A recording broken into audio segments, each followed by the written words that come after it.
aquele que é maior é o que serve. Muda tudo. Está na Bíblia. E não tem como tirar.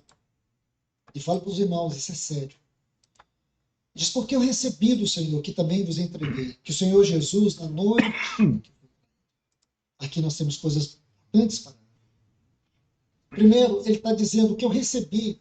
O sentido da palavra aqui, recebi, é receber algo que tem que ser transmitido. Não é algo para você ficar para você. O sentido desta palavra que recebi do texto original grego não é algo que você recebe e guarda. O sentido da palavra é algo que você recebe para transmitir. Esse é o sentido. É transmitir, é receber no sentido de transmitir, de cumprir um ofício. Então, tudo que Deus nos dá é para a gente cumprir, trabalhar para servir o outro. Deus me deu um carro, me deu uma família, me deu filhos, me deu mulher, marido, os avós, os pais, dinheiro, bens, saúde. Tudo que Deus deu, tudo que nós temos no mundo é para servir os outros. Não é para nós nos servir. Essa diferença, quem está no mundo, quem está no mundo não perdoa, porque tem julgamentos que a pessoa faz de livre e espontânea vontade, onde cerceia a comunhão, onde as pessoas trabalham para o seu bel prazer e não entendem que as coisas que foram lhes dadas é um empréstimo e é para servir aos outros. A história do princípio da mordomia, onde o mordomo cuida da casa, do castelo, como se fosse dele, mas não é dele. Então, eu tenho que cuidar do meu corpo como se fosse meu, mas ele não é meu. Eu tenho que cuidar dos meus filhos como se fosse meu, mas não é meu. Então, à medida que eu não cuido das coisas que eu tenho que cuidar, que Deus me deu, de acordo com a vontade dele, isso é possível com o novo nascimento. Senão, como eu vou saber cuidar de filhos, do cônjuge, dos negócios, se eu não for conduzido pelo Espírito Santo?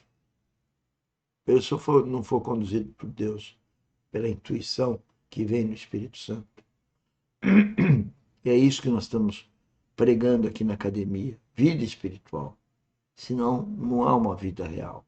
É uma vida mundana, passageira, e que ainda vai nos levar para o inferno.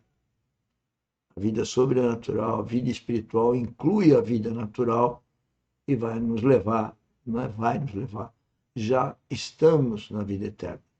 Porém, ainda não do jeito que estaremos quando da vinda de Cristo, nos levará à Nova Jerusalém, o casamento nupcial. Esta é a ideia da palavra. Cumprir um ofício. Então, Paulo tinha obrigação de lembrar os irmãos sobre a mesa do Senhor. E ele escreve este texto memorável dentro dessa carta. Mas aí ele vai colocar um ponto tão importante que não pode ser desprezado. Ele diz, na noite em que foi traído. Irmãos, eu digo para vocês, cada particularidade dessas citações precisam ser apreciadas com toda reverência e cuidado. O que quer dizer na noite em que foi traído? Você se lembra lá de Êxodo capítulo 12 e o versículo 42? Eu creio que eu não terminei de fazer ainda esse exame, mas até onde eu consegui fazer o exame, eu não encontrei nenhum lugar no Velho Testamento, acredito que não tem no Novo Testamento, não tem nenhum lugar na Bíblia onde a palavra noite ocorre com tanta frequência como ocorre no capítulo 12 de Êxodo. Porque aquela foi a noite em que Deus trouxe o juízo sobre o Egito, a noite em que o seu povo foi guardado da ira de Deus.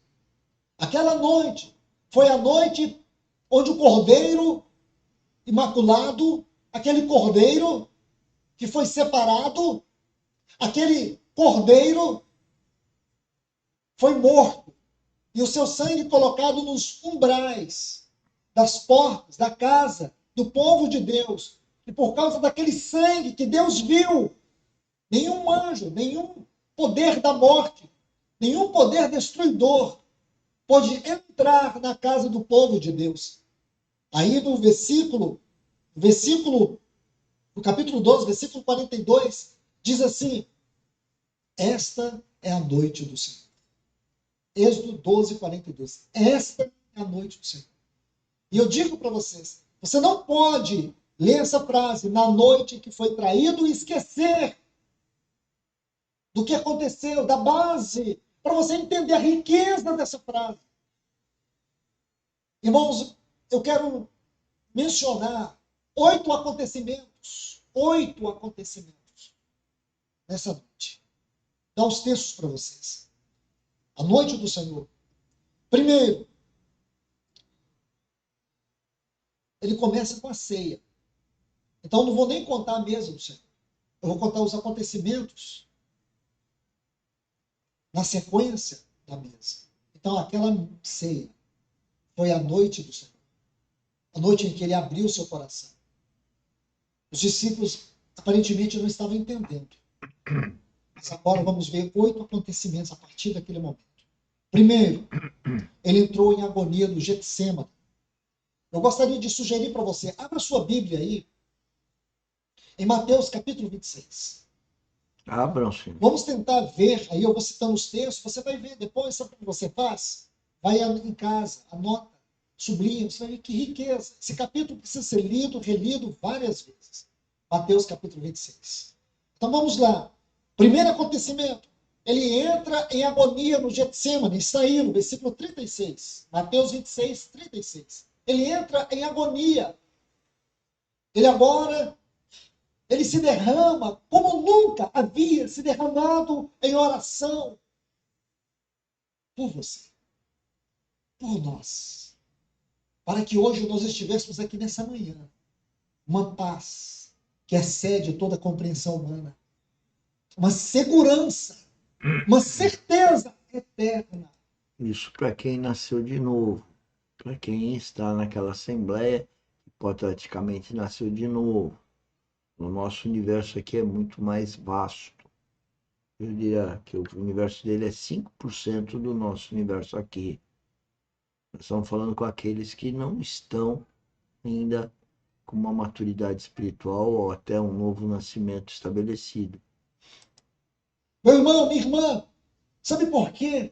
Talvez a gente não avalie o grau de tudo isso.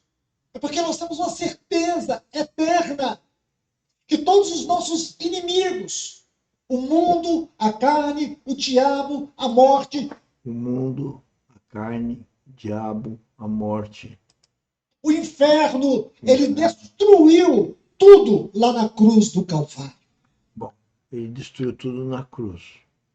Mas você tem que morrer para as coisas do mundo para poder nascer em Cristo.